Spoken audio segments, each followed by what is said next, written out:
4 भी है और आज मैं थलकेदार मंदिर के दर्शन करने अपने परिवार के साथ आई थी।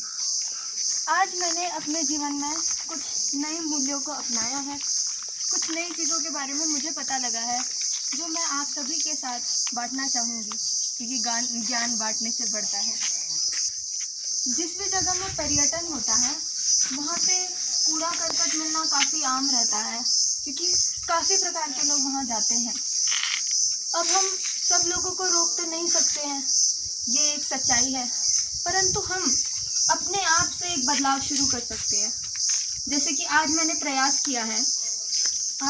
प्रयास किया कि चलते चलते जब मैं मंदिर से वापस आ रही थी, मैं रास्ते में आने वाले प्लास्टिक के कचरे को इकट्ठा करती रहूं, ताकि प्राकृतिक सौंदर्य को बिगाड़ने वाला प्लास्टिक वहां से हट के एक जगह मैं जमा कर पाऊं, फिर मैं उसे सूखे कूड़ेदान में डाल दूंगी।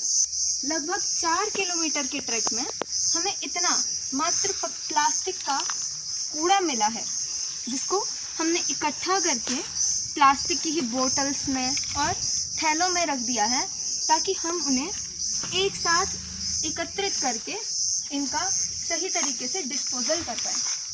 अब देखिए, मैं यहाँ किसी की निंदा नहीं करने आई हूँ कि लोग ऐसे पहाड़ों में जाते हैं, पिकनिक मनाते हैं, मैगी फेंक देते हैं, मैं ये नहीं कह रही हूँ।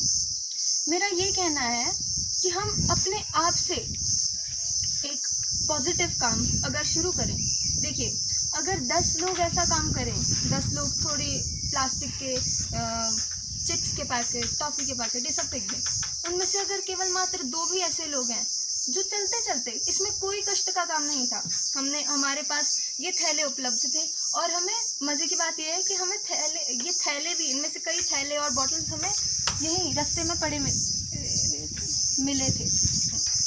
हाँ, तो इससे आज के लिए मेरा आपको यही संदेश है कि आप भी ये प्रयास करें कि ऐसा कुछ आप कर पाएँ। इसमें कोई कष्ट का काम नहीं है, मैं आपको बता रही हूँ। एक आपके पास थैला हो, और अगर ना भी हो तो बहुत आम है यहाँ थैला मिलना, क्योंकि इतना प्लास्टिक का ढेर तो है ही है। बॉटल्स हमें इतनी मिली हैं, हमने बॉटल्स के अंदर स्टफिंग कर रखी है। तो इसका मतलब ये है कि हम अगर कुछ 1-2 लोग भी इस सब को करें ना, तो बहुत सकारात्मकता की जो है बहुत अच्छा जो है ये इसमें प्रभाव पड़ेगा, और ये सभी के लिए लाभदायक ही रहेगा। धन्यवाद। मैं आशा करती हूँ कि आपको मेरी इन बातों से कुछ संदेश मिला होगा और आप अपने जीवन में कुछ इससे इम्प्लीमेंट कर पाएँ। Thank you. हरिओम। एज ए पेरेंट, अभिभावक के तौर पर कई बार क्या होता है कि हम लोग सोचते हैं कि केवल किताबों में ज्ञान है।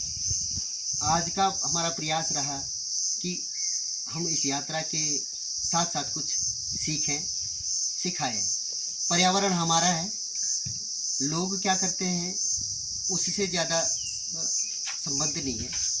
हम क्या कर सकते हैं, यह एक प्रयास। जो भी सामान हमें दिख रहा था, जो गिरा हुआ सामान था, वो इन प्लास्टिक की छोटी बोतलों में डालना, ये काम हमेशा के लिए किया जा सकता है। इसको क्या कहते हैं हम?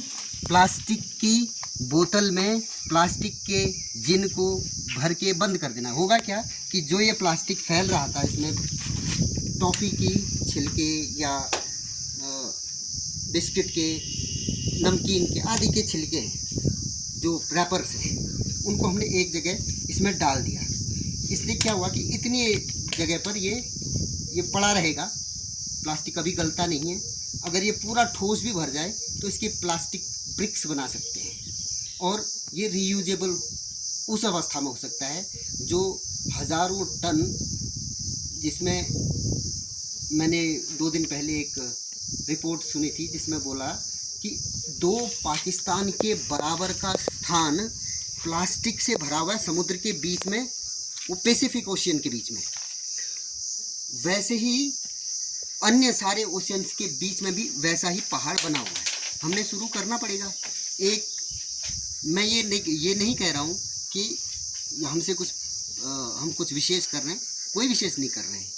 मुझे ये बताते हुए बड़ा आश्चर्य, बड़ा सुखद अनुभव ये हो रहा है कि हम लोग सोच रहे थे कि हमें बहुत ज़्यादा कूड़ा मिलेगा, लेकिन हमारे आश्चर्य की बात यह है कि हमें जितना हमारी अपेक्षा थी उससे बहुत कम कूड़ा मिला। इसका मतलब क्या हुआ? इसका मतलब ये हुआ कि ये जो हम अभी कह रहे हैं या कर रहे हैं, ये ऐसा बहुत लोग कर रहे हैं, पहले से ही इम्प्लीमेंट कर रहे हैं। ये हमने अभी थोड़ी देर पहले विचार किया कि ऐसा लोग कर रहे हैं, हमने भी किया, कोई नया काम नहीं किया। तो इसका मतलब ये है कि हो सकता है कि आप लोगों को इससे कुछ प्रेरणा मिले। तो जहाँ भी ट्रैकिंग्स में जाएं, वहाँ पर हम अगर हो सके तो हमें कुछ कैरी करके लेने की ज़रूरत नहीं है, ये सारा वहीं मिल जाता है। ये छोटी छोटी प्लास्टिक की थैले हमें मिल गए, प्लास्टिक की बोतल्स मिल गई, उसी में भरना स्टार्ट किया और लास्ट में हमें एक बड़ा थैला भी मिल गया जिसमें हमने अब ये सब रख देना है और जहाँ पर कूड़ादान होगा वहाँ पर एक जगह वो एकत्रित हम कर देंगे। कोई बड़ा काम नहीं है, ये हमने सीखा है, ये हमारी अपने सीखने के लिए हमने ये सब काम किया और आगे भी हम लोग ऐसा कुछ कर सकें, ये हमारा प्रयास रहना चाहिए, रहेगा भी। अच्छा लगा कि ये जो बालक हैं, बच्चे हैं, ये इस चीज़ को शहर से स्वीकार कर रहे हैं कि पर्यावरण की सुरक्षा हमारा दायित्व है। तो उसमें जो हम कर सकें उस पे हम कार्य कर रहे हैं। तो ये हमारा दैनिक एक अभ्यास होना चाहिए, उसकी ओर हम बढ़ रहे हैं। धन्यवाद।